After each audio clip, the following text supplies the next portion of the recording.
ನಮಸ್ಕಾರ. ಮಹಾಲಕ್ಷ್ಮಿ ನಮೋಸ್ತುತೆ ವಿಶೇಷ ಕಾರ್ಯಕ್ರಮಕ್ಕೆ ಸ್ವಾಗತ. ನಾನು ಸಿಂಚನ.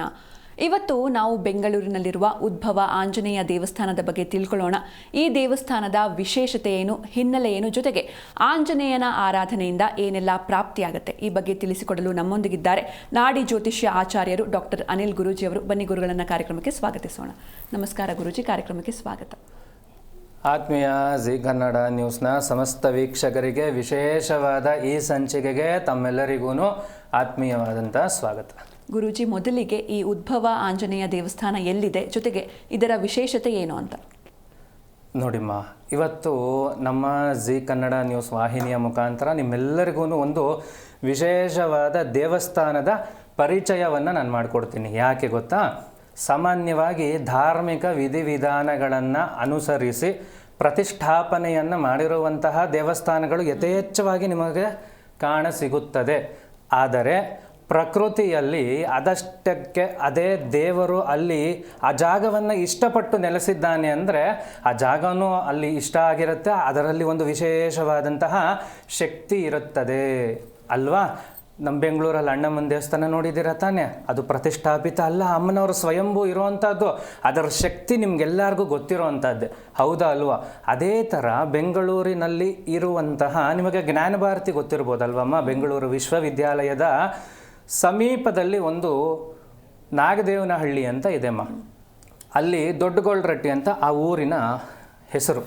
ಅಲ್ಲಿ ವಿಶೇಷವಾದಂತಹ ಒಂದು ಸ್ಥಳ ಇದೆ. ಏನು ವಿಶೇಷ ಗೊತ್ತಾ? ಅಲ್ಲಿ ಬಿಳಿ ಎಕ್ಕದ ಗಿಡ ನೋಡಿದ್ದೀರಮ್ಮ? ಅದೇ ಥರ ಬಿಳಿ ಸಂಪಿಗೆ ಗಿಡನೂ ಇದೆ. ನೀವು ಸಂಪಿಗೆ ಹೂವು ನೋಡಿರ್ತೀರಲ್ವಾ? ಅದೇ ಥರ ಬಿಳಿ ಎಕ್ಕದ ಗಿಡ, ಬಿಳಿ ಸಂಪಿಗೆ ಗಿಡ ಇರುವಂಥದ್ದು ವಿಶೇಷ. ಆದರೆ ಹನುಮಂತ ನೆಲೆಸಿರುವಂತಹ ಈ ಜಾಗದಲ್ಲಿ ಬಿಳಿ ಪುಷ್ಪಗಳು ಬಿಡುತ್ತೆ. ಅದು ಕಣಗಲೆ ಹೂವು ಅಂತ ಹೇಳ್ತಾರಮ್ಮ. ಬಿಳಿ ಕಣಗಲೆ ವಿಶೇಷವಾಗಿರುವಂಥ ಹೂವು.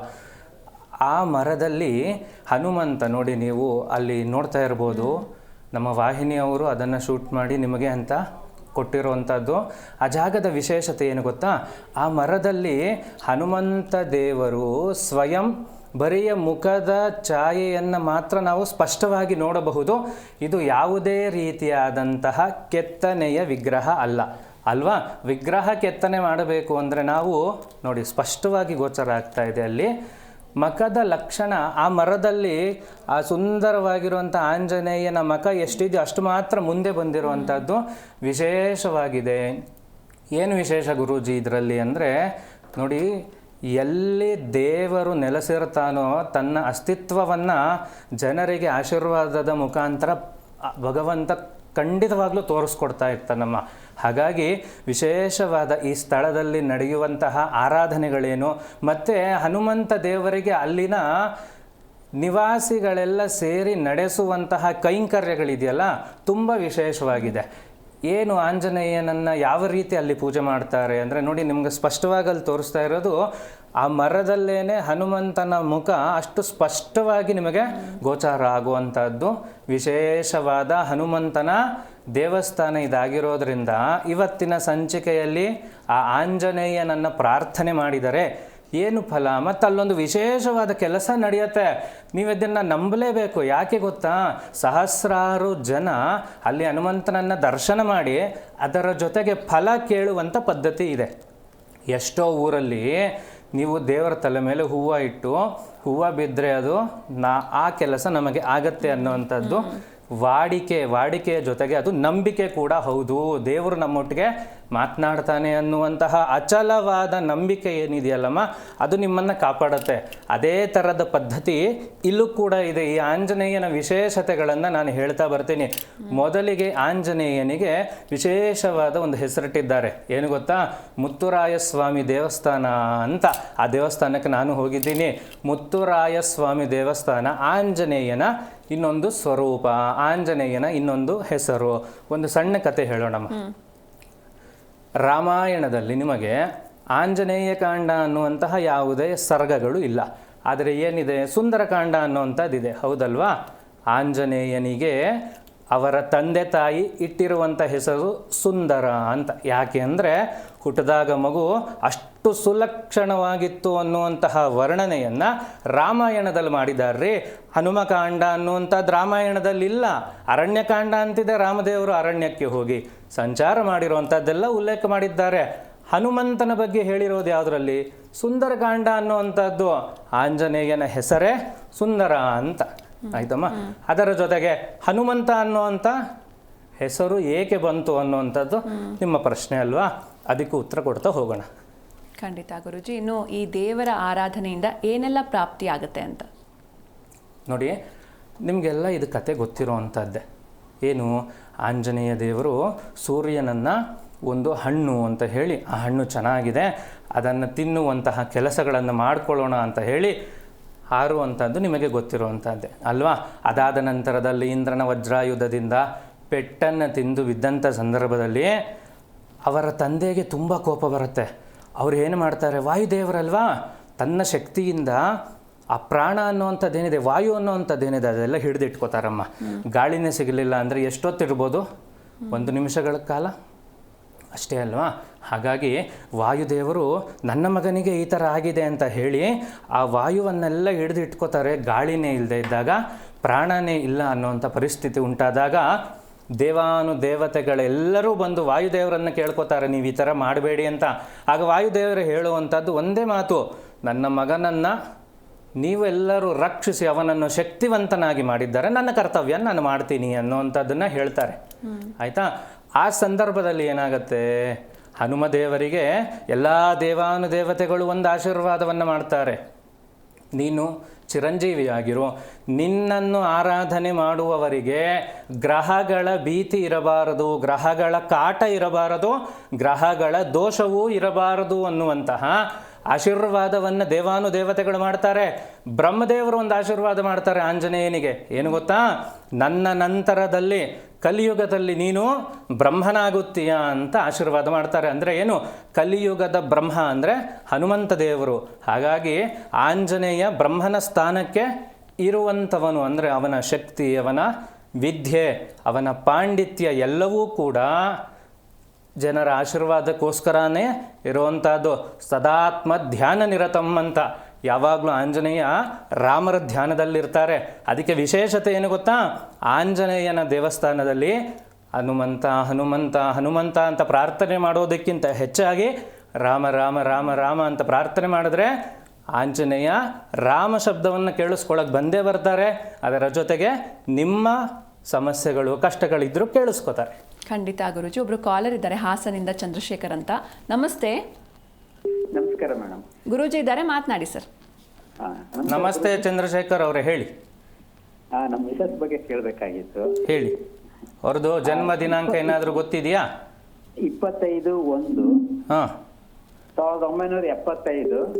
25 1ನೇ ತಿಂಗಳು 1973. 73. ಆಯ್ತಪ್ಪ. ಬೆಳಿಗ್ಗೆ 6 ಗಂಟೆ. ಏನು ವಿಚಾರ ಇತ್ತು? ಅವ್ರದ್ದು ಒಂದು ಸ್ವಲ್ಪ ಕೆಲಸದ ಬಗ್ಗೆ ಕೇಳಬೇಕಾಗಿತ್ತು. ಮಾಡ್ತಿರೋ ಕೆಲಸ ಬಗ್ಗೆ ಏನಾಗ್ತಿದೆ ಅಂತ, ಮತ್ತೆ ಒಂದು ಸ್ವಲ್ಪ ಸಾಲದ ಕಾಟ ಇದೆ. ಒಂದು ವಿಚಾರ ಜ್ಞಾಪಕ ಇಟ್ಕೊಳ್ಳಿ, ಇವರ ಜಾತಕದಲ್ಲಿ ಶುಕ್ರ, ಗುರು ಮತ್ತು ರಾಹುವಿನ ಸಂಯೋಗ ಇರೋದ್ರಿಂದ ಇವರಿಗೆ ದುಡಿಮೆ ಇದೆ, ದುಡ್ಡು ಬರುತ್ತೆ. ಅದು ಎಷ್ಟು ಬೇಕು ಅಷ್ಟು ಇವರ ಹತ್ರ ಸೇವಿಂಗ್ಸ್ ಆಗೋದಿಲ್ಲ, ಎಲ್ಲದಕ್ಕೂ ವಿನಿಮಯ ಆಗೋಗುತ್ತೆ. ಇವ್ರ ಹತ್ರ ಉಳಿತಾಯ ಇರೋದಿಲ್ಲ ಅನ್ನೋವಂಥದ್ದು ಜಾತಕದಲ್ಲಿ ತೋರಿಸ್ಕೊಡುತ್ತೆ. ಆಯಿತಾ? ಹಾಗಾಗಿ ನೀವು ಗಾಬರಿ ಪಡುವಂಥದ್ದು ಯಾವ ಅವಶ್ಯಕತೆಯೂ ಇಲ್ಲ. ಒಂದು. ಎರಡನೇದು, ಇವರಿಗೆ ಗುರುಬಲ ಪ್ರಾಪ್ತಿ ಚೆನ್ನಾಗೇ ಇದೆ. ಜಾತಕದಲ್ಲೇ ಗುರು ಶುಕ್ರರ ಸಂಯೋಗ. ಇವ್ರು ಏನು ಅನ್ಕೋತಾರೋ ಅದೊಂದು ಸ್ವಲ್ಪ ನಿಧಾನಕ್ಕಾದರೂ ಸರಿ ಆಗತ್ತೆ. ಒಳ್ಳೆ ಜಾತಕ ಇದೆ. ನೀವೇನು ಮಾಡಬೇಕು ಗೊತ್ತಾ? ಸಾಧ್ಯ ಆದಷ್ಟು ಗುರುಗಳ ದರ್ಶನ ಅಥವಾ ಸಾಧ್ಯ ಆದಷ್ಟು ಅಮ್ಮನವರ ದರ್ಶನಗಳನ್ನು ಮಾಡೋದ್ರಿಂದ ಇವರ ಜಾತಕಕ್ಕೆ ಬಲ ಖಂಡಿತವಾಗ್ಲೂ ಬರುತ್ತಪ್ಪ. ಒಳ್ಳೆಯದಾಗಲಿ. ಓಕೆ, ಧನ್ಯವಾದ ಕರೆ ಮಾಡಿದ್ದಕ್ಕೆ. ಗುರೂಜಿ, ನೀವಾಗಲೇ ಹೇಳ್ತಾ ಇದ್ರಿ ಆಂಜನೇಯನಿಗೆ ಹನುಮಂತ ಎನ್ನುವಂಥ ಹೆಸರು ಯಾಕೆ ಬಂತು ಅಂತ, ಅದನ್ನು ತಿಳಿಸಿ. ವಜ್ರಾಯುಧದಿಂದ ಪೆಟ್ಟನ್ನು ತಿಂದಂತಹ ಹನುಮಂತ ನೆಲದ ಮೇಲೆ ಬಿದ್ದಿರ್ತಾರೆ. ದೇವಾನುದೇವತೆಗಳೆಲ್ಲರೂ ಆ ವಾಯುದೇವರನ್ನು ಪ್ರಾರ್ಥನೆ ಮಾಡ್ತಾ ಇರ್ತಾರೆ, ಗಾಳಿ ಬೇಕೇ ಬೇಕು ನಮಗೆ, ಈ ರೀತಿಯಾದಂತಹ ಕಷ್ಟಗಳನ್ನು ನಮಗೆ ಕೊಡಬೇಡಿ ಅಂತ. ಆಗ ವಾಯುದೇವರು ಪ್ರಾರ್ಥನೆ ಮಾಡ್ತಾರೆ, ನಮ್ಮ ಮಗನನ್ನು ನೀವೆಲ್ಲರೂ ಚೆನ್ನಾಗಿ ರಕ್ಷಣೆ ಮಾಡಿದ್ರೆ ನಾನು ಖಂಡಿತವಾಗಿಯೂ ನನ್ನ ಕರ್ತವ್ಯ ಮಾಡ್ತೀನಿ ಅಂತ. ಎಲ್ಲ ದೇವಾನುದೇವತೆಗಳು ಎಲ್ಲ ರೀತಿಯ ಆಶೀರ್ವಾದ ಕೊಟ್ಟರು, ನಾನು ಆಗಲೇ ಹೇಳಿದೆ. ಆದರೆ ವಿಶೇಷವಾಗಿ ಈಶ್ವರ ಬರ್ತಾರೆ. ಈಶ್ವರ ದೇವರು ಹನುಮಂತನಿಗೆ ಏನು ಆಶೀರ್ವಾದ ಮಾಡ್ತಾರೆ, ವರ ಕೊಡ್ತಾರೆ ಗೊತ್ತಾ? ನಿನ್ನನ್ನು ಆರಾಧನೆ ಮಾಡಿದವರಿಗೆ ಗ್ರಹಗಳ ದೋಷ ಬರುವುದಿಲ್ಲ, ಅದರಲ್ಲಿಯೂ ಯಥೇಚ್ಛವಾಗಿ ರಾಹು ಕೇತು ಮತ್ತು ಶನಿಯ ಗ್ರಹ ದೋಷಗಳು ನಿನ್ನನ್ನು ಬಾಧಿಸುವುದಿಲ್ಲ ಅಂತ ಈಶ್ವರರ ದೇವರು ಹೇಳುತ್ತಾರೆ. ಹಾಗಾಗಿ ಯಾರು ಆಂಜನೇಯ ದೇವರನ್ನು ದರ್ಶನ ಮಾತ್ರದಿಂದಲೇ ಯಾವ ಆಶೀರ್ವಾದವನ್ನು ಪಡೆಯಬಹುದು ಅಂದರೆ ಖಂಡಿತವಾಗಿಯೂ ಕೇತುವಿನ ಸಂಯೋಗದಿಂದ, ರಾಹುವಿನ ಸಂಯೋಗದಿಂದ, ಅದರ ಜೊತೆಗೆ ಶನೈಶ್ಚರನ ಗ್ರಹ ಬಾಧೆಗಳೇನಾದರೂ ನಿಮ್ಮನ್ನು ಬಾಧಿಸ್ತಾ ಇದ್ದರೆ ಖಂಡಿತವಾಗಿಯೂ ಹನುಮಂತ ದೇವರ ಆಶೀರ್ವಾದದಿಂದ ಅದರಿಂದ ಈಚೆ ಬರ್ಬೋದು. ಇನ್ನೊಂದು ವಿಚಾರ, ಹನುಮಂತ ಅನ್ನುವಂಥ ಹೆಸರು ಯಾಕೆ ಬಂತು ಅಂತ ಮೇಡಮ್ ಕೇಳಿದ್ರು. ಹನು ಅಂದರೆ ಸಂಸ್ಕೃತದ ಪದ ಗಡ್ಡ ಅನ್ನುವಂಥದ್ದು. ಈ ದವಡೆ ಇದೆಯಲ್ಲ, ಅದಕ್ಕೆ ಸಂಸ್ಕೃತದಲ್ಲಿ ಹನು ಅಂತಾರೆ. ಹನುಮಂತ ಅಂದರೆ ಆ ಗಡ್ಡಕ್ಕೇನೆ ಬಿದ್ದಿರೋಂಥ ಪೆಟ್ಟು. ಹಾಗಾಗಿ ಹನುಮಂತ ಅದನ್ನು ಆ ಜಾಗಕ್ಕೆ ಪೆಟ್ಟು ತಿಂದಿರುವವನು ಅಂತ ಅರ್ಥ. ಈಗ ತಾಯಿ ನಿಮಗೆ ಹೊಡೆದಿದ ತಕ್ಷಣ ಬೆಳಗ್ಗೆ ಹೊಡೆದಿರ್ತಾರೆ, ಸಾಯಂಕಾಲ ಏನು ಹೇಳ್ತಾರೆ? ಬೆಳಗ್ಗೆ ಬಿತ್ತಲ್ಲಪ್ಪ ಒದೆ ಚೆನ್ನಾಗಿತ್ತ ಅಂತ ಪ್ರೀತಿಯಿಂದ ಮಾತನಾಡಿಸ್ತಾರೆ. ಅದೇ ಥರ ಎಲ್ಲ ದೇವರಿಗೂ ಹನುಮಂತನ ಮುಖ ಲಕ್ಷಣ ತುಂಬ ಚೆನ್ನಾಗಿ ಅನ್ನಿಸ್ತಾ ಇರುತ್ತೆ. ಹಾಗಾಗಿ ದೇವಾನುದೇವತೆಗಳು ಅವರಿಗೆ ಹೇಳ್ತಾರೆ, ನೀನು ಇದೇ ಲಕ್ಷಣದಲ್ಲೇ ಇರು, ಯಾವಾಗಲೂ ಸುಂದರ ಅನ್ನುವಂತಹ ಸುಂದರ ಕಾಂಡದಲ್ಲಿ ನಿನ್ನ ವಿವರಣೆಗಳಿದೆಯಲ್ಲ, ಅದೇ ರೀತಿ ಆ ಪದಕ್ಕಿಂತ ಹೆಚ್ಚಾಗಿ ನಿನಗೆ ಹನುಮಂತ ಅನ್ನುವಂಥದ್ದೇ ಸೂಕ್ತವಾಗಿದೆ. ಹಾಗಾಗಿ ಈ ಹೆಸರನ್ನೇ ಮುಂದುವರಿಸೋಣ ಅನ್ನುವಂಥದ್ದು ಎಲ್ಲರಿಗೂ ಪ್ರೀತಿ ಪಾತ್ರರಾಗ್ತಾರೆ. ಅವತ್ತಿನಿಂದ ಹನುಮಂತ ದೇವರು ಏನು ಇಲ್ಲಿಗೆ ಪೆಟ್ಟು ತಿಂದಿರುವಂಥ ದೇವರು ಅನ್ನುವಂಥ ಅರ್ಥ. ಹೌದು ಅಲ್ವೋ? ಇವತ್ತು ಆಂಜನೇಯನ ದೇವಸ್ಥಾನಗಳಲ್ಲಿ ನಿಮಗೆ ಮುಖದ ಭಾಗ ಅಥವಾ ಈ ಗಲ್ಲದ ಭಾಗ ಊದ್ಕೊಂಡಿರೋಂಥ ಪರಿಸ್ಥಿತಿಯಲ್ಲೇ ನಾವು ನೋಡ್ತೀವಿ. ಅದೇ ಸುಲಕ್ಷಣವಾಗಿ ಕಾಣಿಸ್ತಾ ಇರುತ್ತೆ. ನಮ್ಗೆ ಹಲ್ಲು ನೋವು ಬಂದಾಗ ಸ್ವಲ್ಪ ಈ ಕಡೆ ದಪ್ಪ ಅದಕ್ಕೆ ಚೆನ್ನಾಗಿ ಕಾಣಿಸುತ್ತಮ್ಮ, ಇಲ್ಲ. ಆದರೆ ಹನುಮಂತನನ್ನು ನೋಡುವಾಗ ಎಷ್ಟು ನಮಗೆ ಸುಂದರವಾಗಿ ಕಾಣಸಿಗುವಂಥದ್ದು ಅಲ್ವಾ? ಹಾಗಾಗಿ ಆ ದೇವರಿಗೆ ಹನುಮಂತ ಅನ್ನುವಂತಹ ಹೆಸರು ಬಂತು. ಅದರ ಜೊತೆಗೆ ದೇವಾನುದೇವತೆಗಳೆಲ್ಲರೂ ಸೇರಿ ಆಂಜನೇಯನಿಗೆ ಶಕ್ತಿಯನ್ನು ತುಂಬಿದಾಗ ಹನುಮಂತನ ಆರಾಧನೆಯಿಂದ ಗ್ರಹ ಬಾಧೆಗಳು ನಿವಾರಣೆ ಆಗುವಂಥ ಎಲ್ಲ ಸಾಧ್ಯತೆಗಳು ಯಥೇಚ್ಛವಾಗಿದೆ. ಅದರಲ್ಲೂ ನೋಡಿ, ಈ ಬಾಲ ಇರುವಂಥ ದೇವರುಗಳು ಯಾರ್ಯಾರಿದ್ದಾರೆ ನೋಡಿ, ಗಣಪತಿಗೆ ಸೊಂಡಿಲು ಇರುವಂಥದ್ದು ಅಲ್ವಮ್ಮ, ಹನುಮಂತ ದೇವರಿಗೆ ಬಾಲ ಇರುವಂಥದ್ದು ಸ್ಪಷ್ಟವಾಗಿ ಉಲ್ಲೇಖ ಇದೆ. ಅದರ ಜೊತೆಗೆ ನಾಗದೇವರಿಗೂ ಇರುವಂಥದ್ದು ನೋಡಿ. ಬಾಲ ಇರುವಂತಹ ದೇವರನ್ನು ಆರಾಧನೆ ಮಾಡಿದರೆ ಖಂಡಿತವಾಗಿಯೂ ಕೇತು ದೋಷ ನಿವಾರಣೆಯಾಗುತ್ತದೆ ಅನ್ನೋದು ಜ್ಯೋತಿಷ್ಯ ಶಾಸ್ತ್ರದಲ್ಲಿ ಉಲ್ಲೇಖ ಇದೆ ರೀ. ಯಾಕೆ ಗೊತ್ತಾ? ರಾಹುವನ್ನು ಸರ್ಪದ ತಲೆಯನ್ನಾಗಿ, ಕೇತುವನ್ನು ಬಾಲವನ್ನಾಗಿ ವಿಶ್ಲೇಷಣೆ ಮಾಡಿದ್ದಾರೆ. ಯಾರು? ಜ್ಯೋತಿಷಿಗಳೆಲ್ಲ, ಗ್ರಂಥಗಳನ್ನು ಬರೆದಂಥ ಋಷಿಮುನಿಗಳು. ಹಾಗಾಗಿ ನಾಗರಾಜನನ್ನು ಪ್ರಾರ್ಥನೆ ಮಾಡಿದರೆ ಏನಾಗತ್ತೆ? ಸರ್ಪದೋಷ ಹೋಗುತ್ತೆ ಅಂತ ಹೇಳ್ತಾರೆ. ಕೇಳಿಸ್ಕೊಂಡಿದ್ದೀರ ಅಲ್ವಮ್ಮ? ರಾಹು ದೋಷ ಇದ್ದಾಗ ನಾವು ಸುಬ್ರಹ್ಮಣ್ಯನನ್ನು ಆರಾಧನೆ ಮಾಡ್ತೀವಿ, ಸರ್ಪದೋಷ ಇದ್ದಾಗ ಸುಬ್ರಹ್ಮಣ್ಯನನ್ನು ಆರಾಧನೆ ಮಾಡ್ತೀವಿ. ಕೇತು ದೋಷಕ್ಕೆ ಪರಿಹಾರ ಹನುಮಂತ ದೇವರ ಬಳಿನೇ ಹೋಗಬೇಕು ಅಥವಾ ಗಣಪತಿಯ ಬಳಿನೇ ನಾವು ಹೋಗುವಂಥದ್ದು. ಲೋಕಾರೂಢಿ ಒಂದು ಮಾತು ಹೇಳ, ಗಣಪತಿಯನ್ನು ತುಂಬ ಸ್ಟ್ರಿಕ್ಟಪ್ಪ, ಅವ್ರ ಹತ್ರ ಹೋದರೆ ಸ್ಟ್ರಿಕ್ಟಾಗಿರಬೇಕು, ಸ್ವಲ್ಪ ಕೆಲಸ ಜಾಸ್ತಿ ನಮಗೆ ಅನ್ನುವಂಥದ್ದು ಮಾತಿದೆಮ್ಮ. ಆದರೆ ಹನುಮಂತನ ಬಳಿ ಏನು ಗೊತ್ತಾ? ರಾಮ ರಾಮ ರಾಮ ಅನ್ನುವಂತಹ ಮಂತ್ರ ಇದೆಯಲ್ಲ, ಅದು ಹನುಮಂತನನ್ನು ಬೇಗ ಸೆಳೆದು ಅಲ್ಲಿಟ್ಕೋಬೋದು ನಾವು. ಏನು ಗುರೂಜಿ ಹನುಮಂತನನ್ನು ಸೆಳೆದಿಟ್ಕೋಬೋದಾ ಅಂತ? ಹಂಗಲ್ಲ. ನನ್ನ ಮಾತಿನ ಅರ್ಥ ಏನು ಗೊತ್ತಾ? ಹನುಮಂತ ನಿಮಗೆ ಬೇಗ ಒಲಿತಾನೋ ಇಲ್ವೋ, ರಾಮನ ಹೆಸರಿಗೆ ಒಲಿತಾನೆ ಅನ್ನುವಂಥದ್ದೇ ನನ್ನ ಮಾತಿನ ಅರ್ಥ. ಈ ದೇವಸ್ಥಾನದಲ್ಲಿ ವಿಶೇಷವಾಗಿ ರಾಮ ಧ್ಯಾನ ಆಗೇ ಆಗತ್ತೆ. ಕಾರಣ ಏನು ಗೊತ್ತಾ? ಸುತ್ತಮುತ್ತ ಪ್ರಾಂತ್ಯದವರು 200-250 ವರ್ಷಗಳಿಗೂ ಮಿಗಿಲಾಗಿ ಅಲ್ಲಿ ಆರಾಧನೆಯನ್ನು ಮಾಡ್ತಾ ಬಂದಿದ್ದಾರೆ. ಆ ಜಾಗದ ಇನ್ನೊಂದು ಮಹತ್ವವನ್ನು ನಾನು ಇನ್ನು ಒಂದು ನಿಮಿಷದ ನಂತರದಲ್ಲಿ ತಿಳಿಸ್ಕೊಡ್ತಾ ಇರ್ತೀನಿ. ನನ್ನ ಕಾರ್ಯಕ್ರಮ ನೋಡ್ತಾ ಇರಿ. ಖಂಡಿತ ಗುರುಜಿ. ಒಬ್ರು ಕಾಲರ್ ಇದ್ದಾರೆ, ಮುನಿಯಪ್ಪ ಅಂತ, ಮಾತಾಡ್ಸೋಣ. ನಮಸ್ತೆ. ನಮಸ್ತೆ, ಎಲ್ಲಿಂದ ಕಾಲ್ ಮಾಡ್ತಿದ್ದೀರಾ? ಹಲೋ, ನಮಸ್ತೆ ಸರ್, ನನ್ನ ಧ್ವನಿ ಕೇಳಿಸ್ತಾ ಇದೆಯಾ? ಮೇಡಮ್. ಎಲ್ಲಿಂದ ಕಾಲ್ ಮಾಡ್ತಿದ್ದೀರಾ? ಮೇಡಮ್, ಬೆಂಗಳೂರು ಸುಂಗದಕಟ್ಟೆಯಿಂದ ಮಾಡ್ತಾ ಇದ್ದೀನಿ. ಓಕೆ, ಗುರೂಜಿ ಇದ್ದಾರೆ, ಮಾತನಾಡಿ ಸರ್. ಒಂದು ಸೆಕೆಂಡ್. ನಮಸ್ಕಾರ ಮುನಿಯಪ್ಪ ಅವರೇ. ನಮಸ್ಕಾರ ಸ್ವಾಮೀಜಿ. ಮಾತಾಡಿ. ಕೇಳಿಸ್ತಾ ಇದೆ, ಬೇಗ ಬೇಗ ಮಾತಾಡ್ಬೇಕು, ಇನ್ನೂ ಎಷ್ಟೋ ಜನ ಇದ್ದಾರೆ. ಅಮ್ಮ ಇದು ನಮ್ಮ ಮಗನ ಮದುವೆ ಬಗ್ಗೆ ಮಾತಾಡ್ಬೇಕು ಸರ್. ಜಾತಕ ಏನಾದರೂ ಇಟ್ಕೊಂಡಿದ್ದೀರಾ ತಾಯಿ? ಡೇಟ್ ಟು ಟೈಮ್ ಗೊತ್ತಿದೆಯಾ? ಟೈಮು 6:30. ಹಾಂ, ಯಾವತ್ತು 6:30? 82ನೇ ಇಸ್ವಿ. ಹಾಂ, ಭಾನುವಾರನೇನಾ? ಭಾನುವಾರ. ಆಯಿತು. ಮಂಗಳವಾರ. ಒಂದು ವಿಚಾರ ಹೇಳಲಾ? ಹೌದು, ಹೇಳಿ. ನೋಡಿ, ನೀಟಾಗಿ ಒಂದು ಕಡೆ ಬರೆದಿಟ್ಕೊಳ್ಳಿ. ಇದು ನನ್ನ ಕಾರ್ಯಕ್ರಮಕ್ಕೆ ಅಂತಲೇ ಅಲ್ಲ, ನೀವು ಹೆಣ್ಣಿನ ಮನೆಗೆ ಹೋಗ್ಬೇಕಾದ್ರೂ ಈ ಡೀಟೇಲ್ಸ್ ಎಲ್ಲ ಕೊಡಬೇಕಲ್ವ ಅವ್ರಿಗೆ. ಹೌದೌದು. ಏನೇನೋ ತಪ್ಪು ಕೊಟ್ಟಾಗ ಏನಾಗತ್ತೆ, ಜಾತಕನೂ ತಪ್ಪು ಬರುತ್ತೆ, ಪ್ರಿಂಟು ತಪ್ಪಾಗುತ್ತೆ. ಅವ್ರ ಮನೆಗೆ ಹೋದಾಗ್ಲೂ ನೀವು ಮಾಹಿತಿ ಸರಿಯಾಗಿ ಕೊಡಲೇಬೇಕು, ಆಯಿತಾ? ಹೌದು. ನಿಮಗೆ ಅದರಲ್ಲಿ ಏನಾದರೂ ಸಮಸ್ಯೆ ಇದ್ದರೆ ಅಲ್ಲಿ ನಂಬರ್ ಕಾಣಿಸ್ತಾ ಇದೆಯಲ್ಲ, ಅದಕ್ಕೆ ಫೋನ್ ಮಾಡಿದ್ರೆ ನಿಮಗೆ ಜಾತಕವನ್ನು ಉಚಿತವಾಗಿ ತಲುಪಿಸ್ತೀನಮ್ಮ. ನಾನೇ ಕೂತಿರ್ತೀನಿ ಆಶ್ರಮದಲ್ಲಿ, ಉಚಿತವಾಗಿ ನಿಮಗೆ ಕೊಡ್ತೀನಿ. ನೀವು ಮದುವೆಗೆ ನನ್ನನ್ನು ಕರೀರಿ ಸಾಕು. ಹೌದು ಸರ್, ನಿಮ್ಮ ಪಾದ ನಮ್ಮ ಮೇಲೆ ಇರಲಿ ಸರ್. ಖಂಡಿತವಾಗ್ಲೂ ಒಳ್ಳೇದಾಗತ್ತಮ್ಮ. ಮೊದಲು ಒಂದು ಕೆಲಸ ಮಾಡಿ, ಜಾತಕವನ್ನು ಬರೆಸಿ ಇಡೋ ಅಂಥ ಕೆಲಸ ಮಾಡಿ. ಯಾವಾಗಲೂ ಅಷ್ಟೇ, ಜಾತಕದಿಂದ ಏನಾಗುತ್ತೆ ಅಂತಲೂ ತಿಳ್ಕೊಬಹುದು. ಮದುವೆಗೆ ಹುಡುಕ್ತಾ ಇರೋವಂಥವ್ರು, ಹೆಣ್ಣು ಹುಡುಕ್ತಾ ಇರೋರು, ಗಂಡು ಹುಡುಕ್ತಾ ಇರೋರು, ಜಾತಕ ಇಲ್ಲದೇನೆ ನೀವು ಅವ್ರ ಮನೆಗೆ ಹೋದರೆ ಅವ್ರು ಮೊದಲು ಕೇಳೋವಂಥದ್ದೇನು ಗೊತ್ತಾ? ಕೆಲಸ ಇದೆಯಾ ಅಂತ ಕೇಳ್ತಾರೆ, ಒಂದು ನೆಕ್ಸ್ಟು ಜಾತಕ ಇದೆಯಾ ಅಂತ ಕೇಳ್ತಾರೆ. 2 ಕೇಳ್ತಾರಮ್ಮ. 2ರಲ್ಲೂ ಸ್ಪಷ್ಟತೆ ಇರಬೇಕು, ಆಯಿತಾ? ಓಕೆ, ಧನ್ಯವಾದ ಕರೆ ಮಾಡಿದ್ದಕ್ಕೆ. ಎಸ್ ಗುರುಜಿ, ಇನ್ನೊಬ್ರು ಕಾಲರ್ ಇದ್ದಾರೆ, ಮಾತಾಡ್ಸೋಣ. ನಮಸ್ತೆ. ನಮಸ್ತೆ ಮೇಡಮ್. ನಮಸ್ತೆ ಅಮ್ಮ, ನಿಮ್ಮ ಹೆಸರು? ನಿಮ್ಮ ಹೆಸರು? ಎಲ್ಲಿಂದ ಕಾಲ್ ಮಾಡ್ತಿದ್ದೀರಾ? ಮೇಡಮ್, ನಾನು ಅರ್ಕಲ್ಗೂಡಿಂದ ಮೇಡಮ್. ಓಕೆ, ಗುರೂಜಿ ಇದ್ದಾರೆ, ಮಾತನಾಡಿಮ್ಮ. ನಮಸ್ತೆ ಗುರುಜಿ. ನಮಸ್ಕಾರಮ್ಮ. ಅರಕುಲ್ಗೂಡು ಹಾಸನ ಅಲ್ವಮ್ಮ? ಗುರುಜಿ, ನನ್ನ ಮಗನ ಬಗ್ಗೆ ಕೇಳಬೇಕಿತ್ತು.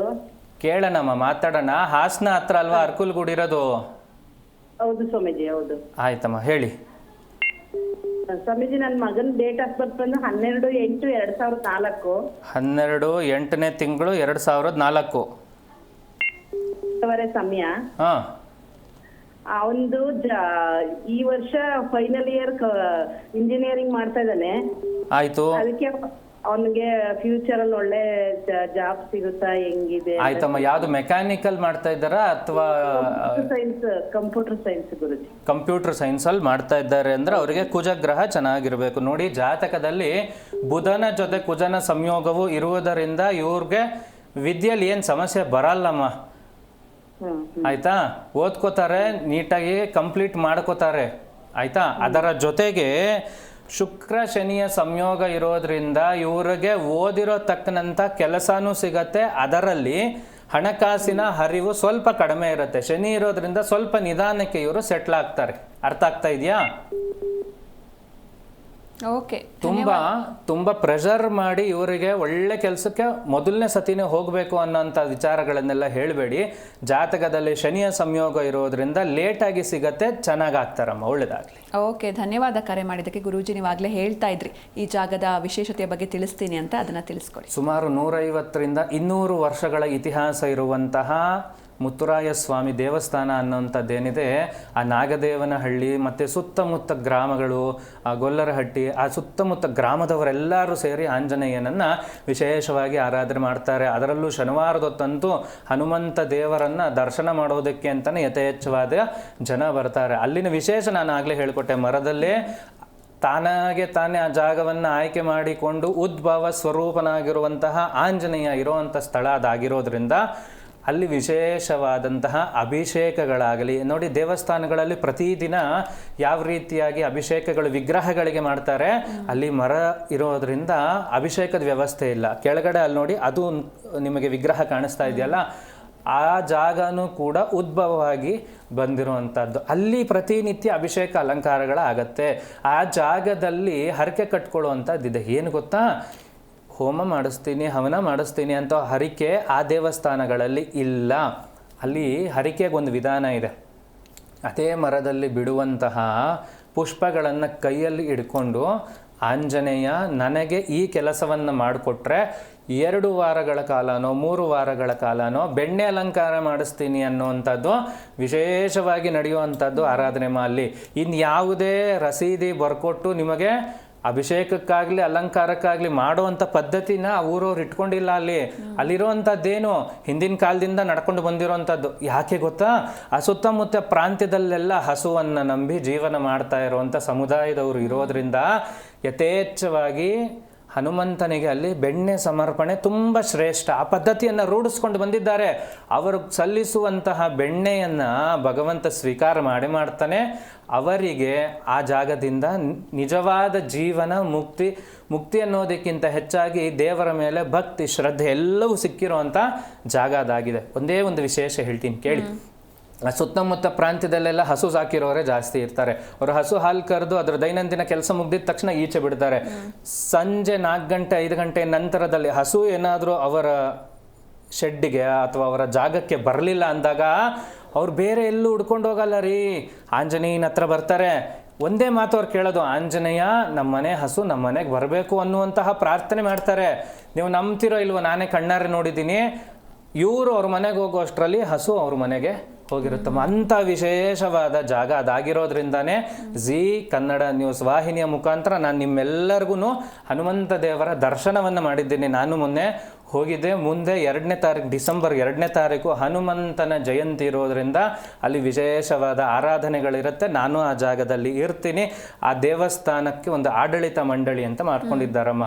ನಮ್ಮ ಪ್ರಕಾಶ್ ಅನ್ನೋರು, ಅವರೆಲ್ಲರೂ ನನಗೆ ಆತ್ಮೀಯರು. ಅವರೆಲ್ಲರೂ ಸೇರಿ ಆಡಳಿತ ಮಂಡಳಿಯನ್ನು ಮಾಡ್ತಾ ಇದ್ದಾರೆ. ದೇವಸ್ಥಾನವನ್ನು ಅಚ್ಚುಕಟ್ಟಾಗಿ ನಡೆಸ್ತಾ ಇದ್ದಾರೆ. ಅವರೆಲ್ಲರಿಗೂ ಆಂಜನೇಯ ಒಳ್ಳೇದು ಮಾಡಲಿ. ಖಂಡಿತ ಗುರುಜಿ. ಒಬ್ರು ಕಾಲರ್ ಇದ್ದಾರೆ, ಮುನಿಯಪ್ಪ ಅಂತ, ಮಾತಾಡ್ಸೋಣ. ನಮಸ್ತೆ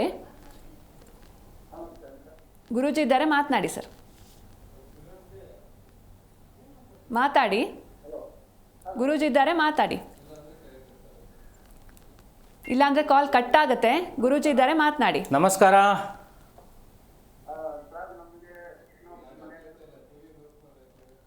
ಟಿವಿ ನೋಡ್ಕೊಂಡು ಮಾತಾಡಬೇಡಿ. ಇಲ್ಲ ಟಿವಿ ನೋಡ್ಕೊಂಡು ಮಾತಾಡ್ತಾ ಇಲ್ಲ. ಓಕೆ, ಗುರೂಜಿ ಇದ್ದಾರೆ, ಮಾತನಾಡಿ. ಮಾತಾಡಿ, ಕೇಳಿಸ್ತಾ ಇದೆ. ಹಾ, ಕೇಳಿಸ್ತಾ ಇದೆ, ಹೇಳಿ. ಪ್ರಾಬ್ಲಮ್ ಸ್ಪಷ್ಟವಾಗಿ ಏನು ವಿಚಾರ ಹೇಳಿಪ್ಪ ನೋಡೋಣ. ಮನೇಲಿ ಸ್ವಲ್ಪ ಪ್ರಾಬ್ಲಮ್. ಯಾವ ವಿಚಾರದಲ್ಲಿ? ಆರೋಗ್ಯದ ವಿಚಾರದಲ್ಲಿ ಅಥವಾ ಹಣಕಾಸಿನ ವಿಚಾರದಲ್ಲಿ, ಮಕ್ಕಳ ವಿಚಾರದಲ್ಲಿ, ಹೆಂಡತಿ ವಿಚಾರದಲ್ಲಿ? ಒಂದು ಕೆಲಸ ಮಾಡಿ, ಇನ್ನೊಂದ್ಸತಿ ಕರೆ ಮಾಡಿ ಮಾತನಾಡೋಣ. ಯಾಕೋ ಸಮಯ ತುಂಬ ವೇಸ್ಟ್ ಆಗುತ್ತಪ್ಪ. ಬೇಗ ಪ್ರಶ್ನೆ ಜಾತಕ ಎರಡು ರೆಡಿ ಮಾಡ್ಕೊಂಡು ಮಾತಾಡಿಪ್ಪ. ಓಕೆ, ಧನ್ಯವಾದ ಕರೆ ಮಾಡಿದ್ದಕ್ಕೆ ಗುರೂಜಿ. ಇನ್ನು ಈ ದೇವರ ಆರಾಧನೆಯಿಂದ ಕೇತು ದೋಷ ದೂರವಾಗುತ್ತಾ ಹೇಗೆ ಅಂತ? ಹೌದಮ್ಮ, ಖಂಡಿತವಾಗಲೂ. ಯಾಕೆ ಗೊತ್ತಾ? ನವಗ್ರಹ ಆರಾಧನೆಗಳನ್ನು ಮಾಡೋದಕ್ಕೆ ಅಂತಲೇ ಋಷಿಮುನಿಗಳು ಸ್ಥಳಗಳನ್ನು ಹೇಳಿದ್ದಾರೆ. ನದಿ ತೀರ, ಮನೆ. ಅದರ ಜೊತೆಗೆ ಹನುಮಂತನ ದೇವಸ್ಥಾನದಲ್ಲಿ ಯಾರು ನವಗ್ರಹಗಳನ್ನು ಆರಾಧನೆ ಮಾಡ್ತಾರೋ, ಯಾಕೆ ಗೊತ್ತಾ? ಎಲ್ಲ ದೇವರು ಅವ್ರಿಗೆ ಆಶೀರ್ವಾದ ಮಾಡಿದ್ದಾರೆ. ನವಗ್ರಹಗಳ ದೋಷದಿಂದ ಈಚೆ ಬರಬೇಕು ಅಂದರೆ ಹನುಮಂತ ದೇವರ ಆಶೀರ್ವಾದ ಖಂಡಿತವಾಗ್ಲೂ ಇರಬೇಕು. ಅದರಲ್ಲೂ ಕೇತು ದೋಷಗಳು ಇದ್ದರೆ ಹನುಮಂತ ದೇವರು ಬೇಕೇ ಬೇಕು.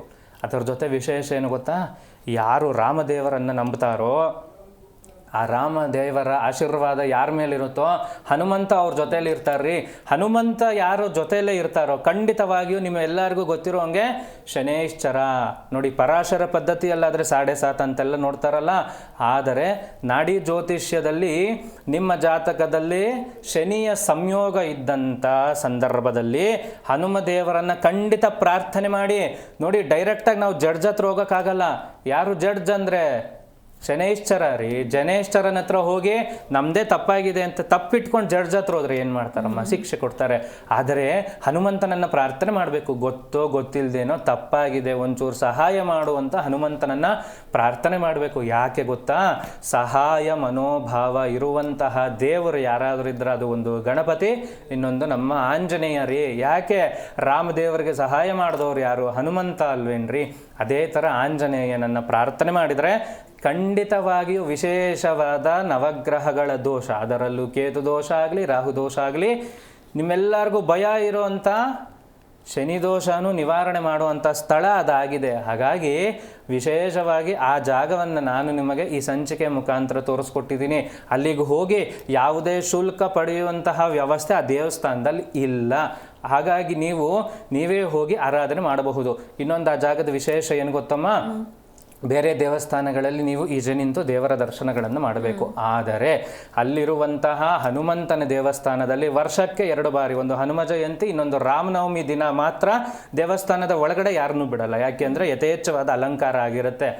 ಅದೆರಡೂ ದಿನಗಳನ್ನು ಹೊರತುಪಡಿಸಿ ಇನ್ನೆಲ್ಲ ದಿನಗಳು ನೀವೇ ಹೋಗಿ ದೇವರನ್ನ 2 ಕೈಯಿಂದ ಮುಟ್ಟಿ ನಮಸ್ಕಾರ ಮಾಡಿ ಅರ್ಧ ಗಂಟೆ ಕೂತು ಬರುವಂತ ವಿಶೇಷವಾದ ಜಾಗ ಹನುಮಂತ ದೇವರ ಜಾಗ. ಇನ್ನೊಂದು ಅದರಲ್ಲಿ ವಿಶೇಷ ಏನು ಗೊತ್ತಾ, ದೊಡ್ಡ ಪ್ರಾಕಾರ ಇರುವಂಥ ಪ್ರಾಂಗಣ ಇರುವಂಥ ದೇವಸ್ಥಾನ ಅಲ್ಲ ರೀ, ವಿಶೇಷವಾದ ಬಯಲಲ್ಲಿ ಒಂದು ಜಾಗದಲ್ಲಿರುವಂಥ ಹನುಮಂತ ದೇವರು ಅದು. ಹಾಗಾಗಿ ಯಾವುದೇ ಕಟ್ಟೆ ಕಪ್ಪಳೆಗಳು ಇಲ್ದೇನೆ, ಹಂಗಂದ್ರೆ ಇದು ಆಡು ಭಾಷೆ, ಕಟ್ಟೆ ಕಪ್ಪಳೆಗಳು ಅಂದರೆ ಅವ್ರನ್ನ ಕೇಳ್ಕೊಂಡು ಹೋಗ್ಬೇಕು ಇವ್ರನ್ನ ಕೇಳ್ಕೊಂಡು ಹೋಗ್ಬೇಕು ಅನ್ನೋಂಥ ಯಾವುದೇ ರೀತಿಯ ಕೆಲಸಗಳು ಅಲ್ಲಿ ನಡೆಯಲ್ಲ. ನೀವೇ ಹೋಗಿ ದೇವರನ್ನ ಆರಾಧನೆ ಮಾಡಿ ಕೈಯಲ್ಲಿ ದೇವರನ್ನ ಮುಟ್ಟಿ ನಮಸ್ಕಾರ ಮಾಡ್ಕೊಂಡು ಬರುವಂಥ ಪುಣ್ಯವಾದ ಜಾಗ. ಖಂಡಿತ ಗುರುಜಿ. ಇನ್ನು ಆಂಜನೇಯನಿಗೆ ಪ್ರಿಯವಾದ ನೈವೇದ್ಯ ಯಾವುದು ಅಂತ? ಆಯ್ತಮ್ಮ, ಆಂಜನೇಯನಿಗೆ ಪ್ರಿಯವಾದ ನೈವೇದ್ಯದ ಬಗ್ಗೆ ಮಾತನಾಡೋದಾದ್ರೆ ಏನು ಗೊತ್ತಾ, ನೀವು ಯಾವ ಪದಾರ್ಥವನ್ನಾದರೂ ಆಂಜನೇಯಂಗಿಡಿ, ಅವರು ಆಂಜನೇಯ ಅದನ್ನು ತೆಗೆದು ನೋಡಿದಾಗ ರಾಮ ಅನ್ನೋವಂಥದ್ದು ಕಾಣಬೇಕು. ಏನು ಗುರುಜಿ ಪ್ರಸಾದದ ಮೇಲೆ ರಾಮ ಅಂತ ಬರೆಯೋಕ್ಕಾಗತ್ತಾ ಅಂತ ನಿಮ್ಮ ಪ್ರಶ್ನೆ ಇರುತ್ತೆ, ಹೌದಲ್ವಾ? ಇದಕ್ಕೆ ಭಾವನೆಯೇ ಉತ್ತರ ಅಮ್ಮ.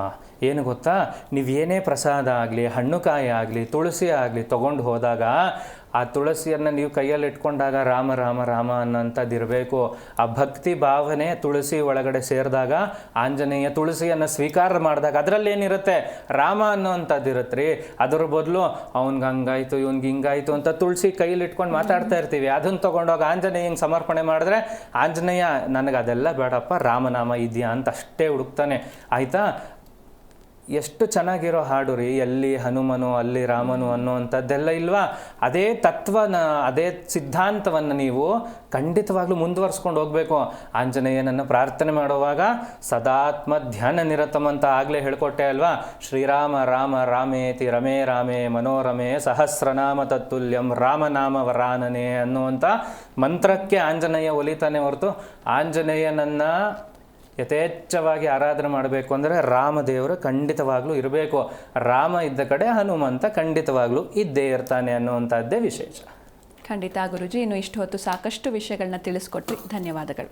ಎಲ್ಲರಿಗೂ ಒಳ್ಳೆಯದಾಗಲಿಮ್ಮ. ಆಂಜನೇಯನ ದರ್ಶನ ಪಡೀರಿ, ಎಲ್ಲ ದೋಷಗಳಿಂದ ಹೊರಗೆ ಬನ್ನಿ, ನೆಮ್ಮದಿಯಾಗಿ ಜೀವನವನ್ನು ಮಾಡಿ, ಒಳ್ಳೆಯದಾಗಲಿ. ನೋಡಿದ್ರಲ್ವಾ ವೀಕ್ಷಕರೇ, ಇವತ್ತಿನ ಸಂಚಿಕೆಯಲ್ಲಿ ಬಹಳಷ್ಟು ಮಾಹಿತಿಯನ್ನು ತಿಳ್ಕೊಂಡ್ವಿ. ಮತ್ತೆ ಮುಂದಿನ ಸಂಚಿಕೆಯಲ್ಲಿ ಭೇಟಿಯಾಗೋಣ. ನೋಡ್ತಾ ಇರಿ ಜಿ ಕನ್ನಡ ನ್ಯೂಸ್, ಸತ್ಯವೇ ಸುದ್ದಿಯ ಜೀವಾಳ.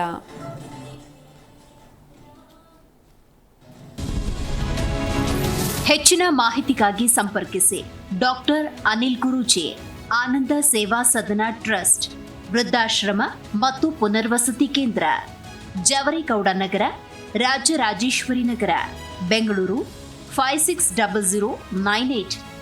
ದೂರವಾಣಿ ಸಂಖ್ಯೆ 9663590911.